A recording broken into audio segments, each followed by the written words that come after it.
Welcome to another installment of This Is Not Normal on the Political Drain podcast with Drill Sergeant Doug, aka Admin Doug, a U.S. Army veteran, teacher, musician, and family man from Jamaica, now fights for justice and democracy through commentary and humor. Follow him on YouTube at Political Drain and at Sons of Liberty Official as Drill Sergeant, aka Admin Doug, continues to protect our freedoms. So that was really what drove it was me trying to get myself out of this situation, which I ultimately led to where I am today. On Friday, August 21st, 2025, the United States Department of Justice released a 9-hour recorded interview between President Trump's Deputy Attorney General Todd Blanche and convicted child predator, sex offender, and rapist Ghislaine Maxwell. That's who you see here. According to the multitude of victims who were abused by her and her predator partner Jeffrey Epstein, Maxwell's only job was to find underage girls, bring them to their future abuser, or turn them into even younger recruiters of even younger girls to become future victims themselves. An operation like that does not go unnoticed by the people around them. One of those people was a man named Paolo Zampolli, the subject of this docuseries. But Ghislaine, she remembers it a little bit differently. And for any of the names we've talked about today, and then tomorrow we'll talk about some more, but for today, do you recall having any conversations with anybody else where they reported to you that they had seen something that one of these individuals had done, whether someone else that works with Mr. Epstein or somebody that observed something? If anybody had ever reported anything, first of all, the answer to that is no. And also, I just want to be clear that had anybody ever reported anything illegal or disgusting like that, I would have immediately done something. And I never heard it, I never saw it, and no one ever complained to me, or tears, nothing like that.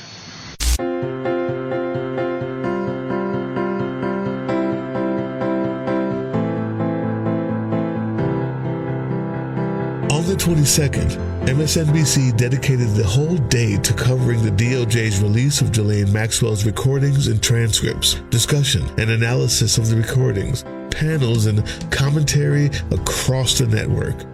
Meanwhile, segments featuring or referencing the victims of Maxwell accounted for roughly 10 to 15 minutes over 3 days.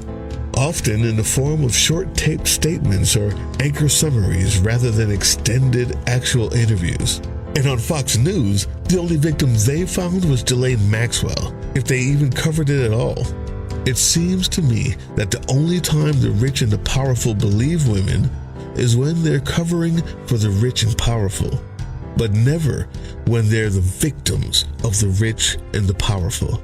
So if you're still wondering why in the world a documentary called Who is Paolo Zampolli starts by quoting the victims of and listening to the lies of someone else completely, it's because even though the story behind this son of a toy maker who inherited an empire at 18 and sold it, a castle in his 20s and sold it, only to own a modeling agency that made no money, but gave him power and landed him at the right hand of the most corrupt president in American history, is a story worth telling.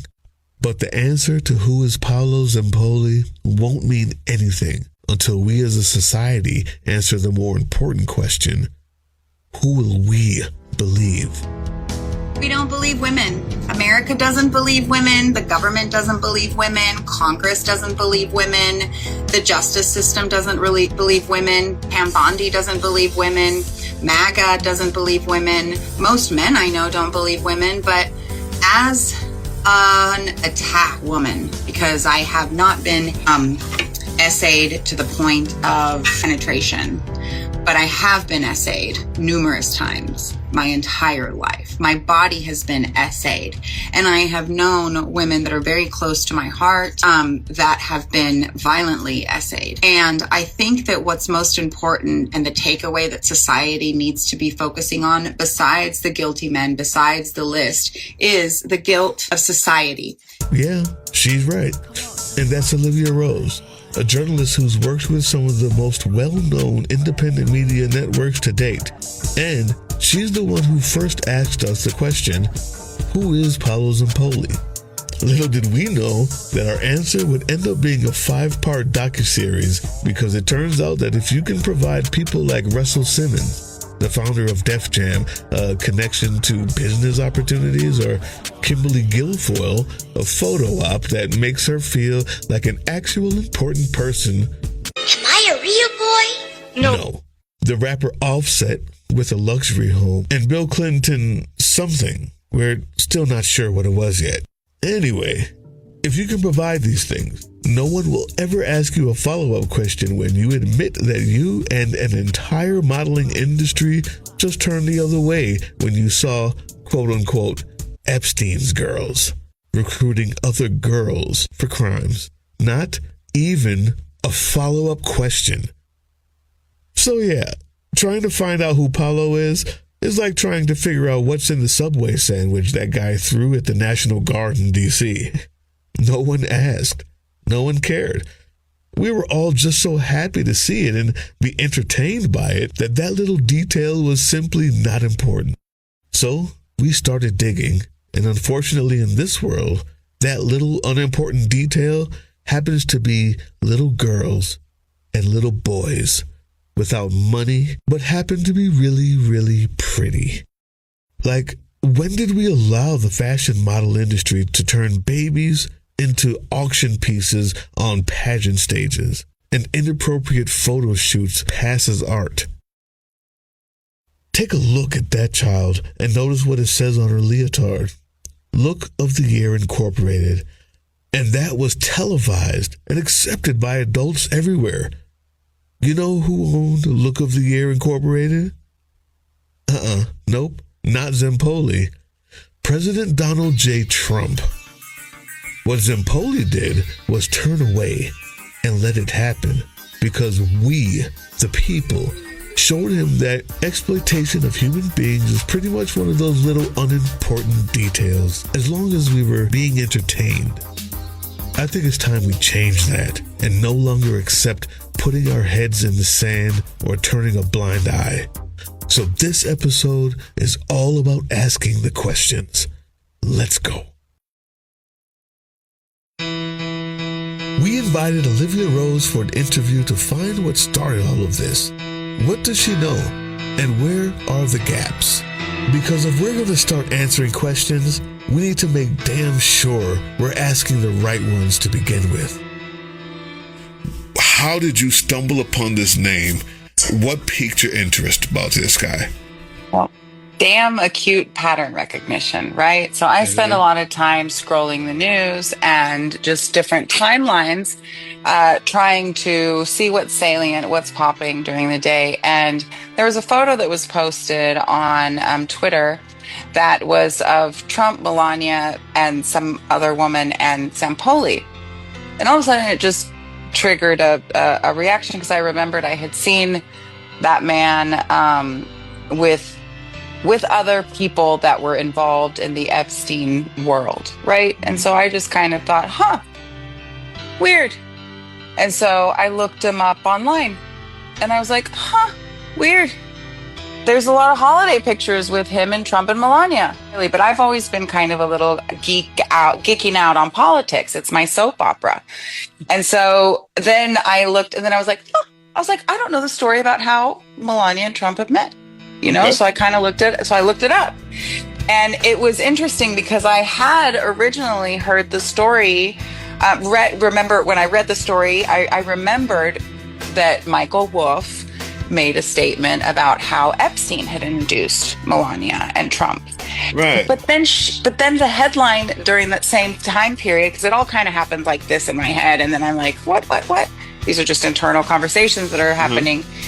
So I just kind of thought, okay, well, she's suing the Daily Beast, saying that Epstein didn't introduce them, and like doubling down on this Zampolli guy. And then so I looked him up, and I was like, the only article that I can find from this guy is one where he's self-clouting about like introducing them. Well, who introduced Melania to Trump is still iffy. Melania says it was a meeting at the Kit Kat Club, and Zampolli says he was the one. But either way, Zampoli's right, because while he was a partner at Metropolitan Models, Paolo was the one who procured Melania's visa to get to the United States. And an H-1B at that. I mean, really? An H-1B visa is otherwise known as an Einstein visa, a genius visa, when she hadn't even done a major publication spread yet. Questions? So anyway, so I just feel like it sounds like a wild story, and I don't know why it matters who introduced you to your husband, and I don't know why it's better that an ID, ex-modeling agent who, hung out with your husband, now husband, who then was dealing with beauty pageants for girls, which now we know, some of the recordings that have come out and stuff, unearthed, footage and whatever, testimonies from the women.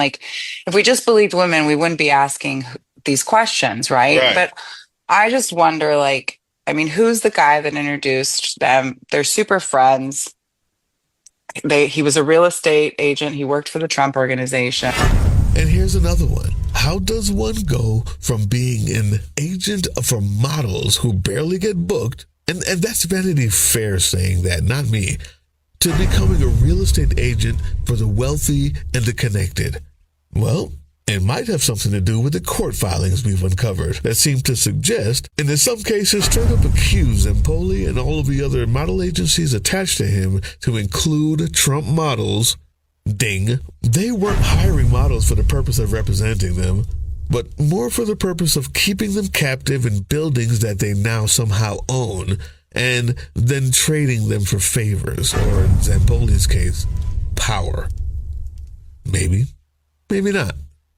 But I can say for sure, securing an Einstein visa for a model who never made a national cover in her life, but instead thinks the slogan "Be Best" is a presidential winner, certainly seems to pay for itself when you introduce her to the future president of the United States of America.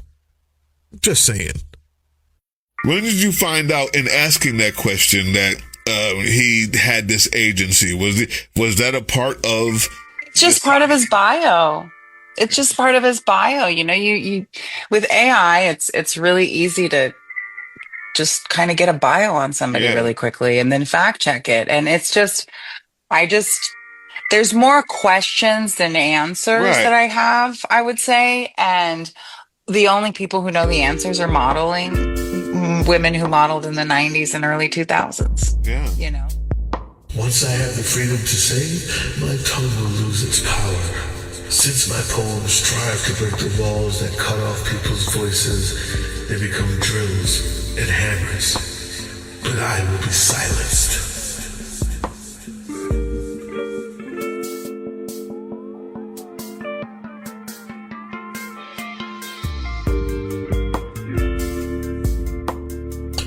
That was an excerpt from a poem called "Because I Will Be Silenced" by Ha Jin. It's fitting here, because when Olivia says the only people who know the answers are women who modeled in the 90s and the early 2000s, it's not meant only to be a statement of fact. It's a statement of acknowledgement. It's an answer to the original question. Do you remember? It's not who is Paolo Zampolli. It was, who do we believe? In the coming episodes, we're going to show you the lawsuits brought against not only Zampoli's company, but the entire industry by hundreds of women, and how they were so easily dismissed and ignored by the same media that plays Ghislaine Maxwell's fraudulent and staged interview by someone promising her a pardon in return. In the coming episodes, we're going to talk about Paolo Zampoli's family and history in Italy, and how a tradition of treating bloodlines and handshakes positions men like him in places where the government and the mafia and corruption all pretty much look the same to me, if I'm honest. And just like the media in America, just like all of us when we saw the Look of the Year pageant, instead of raising hell, we just turned the channel if it wasn't for us. I mean, that's what I did. I've always hated the industry of exploitation, but I didn't decide to say anything about it until now.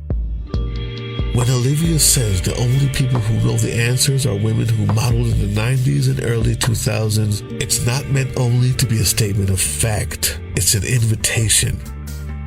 We will not use your story for pain porn in order to get clicks, nor will we get excited about the details of your suffering and then leave you alone with no protection or resources or family or justice if we can pull it off. When Olivia says the only people who know the answers are women who modeled in the 90s and early 2000s, it's not meant only as a statement of fact. It's an invitation. We will not catch and kill your story and treat you as a hostile witness, because that's what's been happening, YouTube. Yeah. And that's why we refuse to make just another typical documentary. The main character in this documentary is not the main focus of episode 1. You are. Because that's who we believe.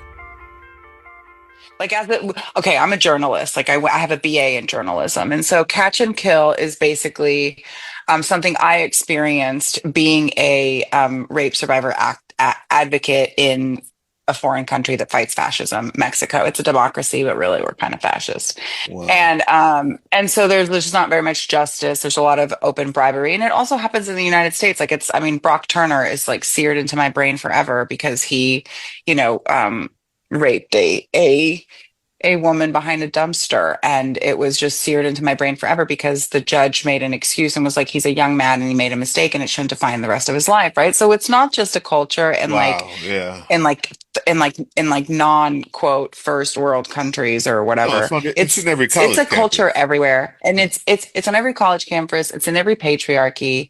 It's the patriarchal structure and the foundation of even marriage is of making a woman property. Yeah. And so I think that there's a confusion about the way we value a woman's body and the way we feel comfortable, even as men or women, that are putting regulations on a woman's body, knowing that there are no regulations on a man's body, right? And so I think it's the objectification of women that have also enabled the justice system to ignore us and the media to feel justified in ignoring us. And I think that that's why women don't come forward, right? And so when that few percentage of women finally gets to the surface, right? Like the victims that take the re-victimization part off and they're like, okay, I'm in a cloak of survival. I am on fire. Like, I'm a phoenix risen from the ashes. Like, I want to get justice. Like, I'm going to go to the media. I'm going to tell my story. Like, the justice system failed me, but the people won't, and you as like a survivor, like Phoenix, that is like blinded with what your survival instincts, right? That's what's kicking in when you're like trying to reach for justice. And I understand what the whole no justice, no peace thing means after being an advocate for rape survivors, right? And so it really is, you finally get the interview, you finally open up, you get them to believe you, you form a bond with this person. And I'm speaking like I didn't have to do any of that. I got justice and it was great. The guy went to jail. Like, I had little therapy about it. I was 13, and I think that that's why I've been fierce ever since. But then I've had to hold the hand of people that I really love. And you realize it happens to more women than you know, right? Once you're in it. And so knowing the few percentage of women that finally make it to the surface and decide to go to the media, like I said, they build rapport, tell their story, then they know it's going to be printed. They feel exposed. They go through the trauma after an interview. Like, the interviewer just like stops and then goes and edits. Yeah. The woman who shared her story is broken for days afterwards. And she's re-traumatized and re-triggered. And I don't think that the media has been grateful enough to the survivors that speak up. And I've come up with a new term, and I don't know if it exists, but it's called pain porn. And that's kind of what I feel like is being sold when we're being given those stories. So the catch and kill is basically you get all that out, and then you as a survivor go home and think that your story is going to be published, and you wait. Oh, And you wait. wow. And you wait. And then the editor, the reporter takes it to the editor, right? And then the editor is like, oh yeah, green lights the story, let's do it. The reporter puts in more work, more investigative stuff, which kind of, with sometimes if you're going on the record, exposes the survivor. And then the editor, once they get everything approved and slap a title on it, they take it to publishing, right? And then the publisher gets to make a decision. Well, sometimes the publisher calls the person that the story is about and says, yo, I got this story about you. We're going to do this and that. And there's a huge negotiation. And it's even in I think it happened to Virginia and her sister, two of the victims of Epstein, that I think it was the Vanity Fair article, and it's in the Netflix documentary, but that's kind of what happened, right? The terminology for that is catch and kill. And it's done on the production side of journalism. And it happens all the time. And anyway, there's not enough safe spaces for women to exist, right? Like in that safe space of bravery, because it takes so much bravery to get to the point of speaking up and of becoming the woman with the rape banner, right? In your local community, on national media, which you already knew was going to happen. So at least you'd like them to put the real story out there. I mean, I can't imagine that. You already knew that's going to happen, because coming out, like you said, you're rising from the ashes. You know, it takes a certain amount of bravery just to do this, to say this, right? And then you go there, you do it, and then you find out 2 months later, oh yeah, it's not coming out. We're just going to kill that story. So the people who knew that you were going already are looking at you crazy. You already feel you have to live with that story over and over again as you've been telling it. And hope is shattered. Hope is shattered, right? And absolutely shattered. And so no justice, no peace. And that's kind of, once a survivor goes to the media, they've already been through the ringer of the justice system. Yeah. Which is why you need actual empathetic, real, decent people who aren't owned by others in independent media to be running stories like this, which is why I wanted to do it. We have to end that stuff. We've got to end that stuff. And if you were in any of those things, you can let me know, and it will come out. And if you don't want it to come out, that's all right too. We've got to become a safe space. Or find each other. Or find each other. Like, I hope that the women that have been let down into silence can feel what some of us women creators are doing. And like, I have a little group of women, and we call ourselves Queen Talk, and we talk every morning at 10 a.m. on Instagram Live. We make it really easy. There's zero production, zero pressure. It's just a chat. We usually have like 300 people chime in and out. I mean, it's not that bad, but it's kind of just one of those like outlets, because we're getting to know each other as mutuals, right? And there's a culture amongst creators now of accepting collabs that we didn't used to do. We used to be more territorial about our feed. We used to be more curated.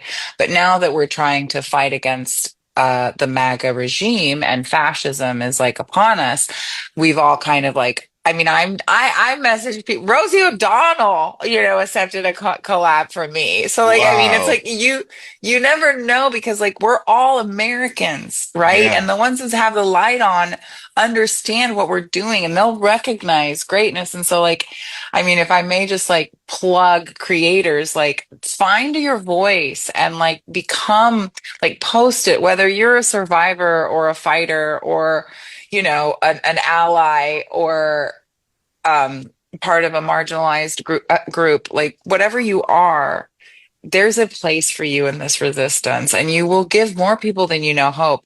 That was the Political Drain podcast, which can be heard on www.groovechillradio.com/political-drain and can be viewed on the Political Drain YouTube channel anytime. Once again, thank you for listening to Groove Chill as we resist fascism in any form, pursue democracy, peace, and love.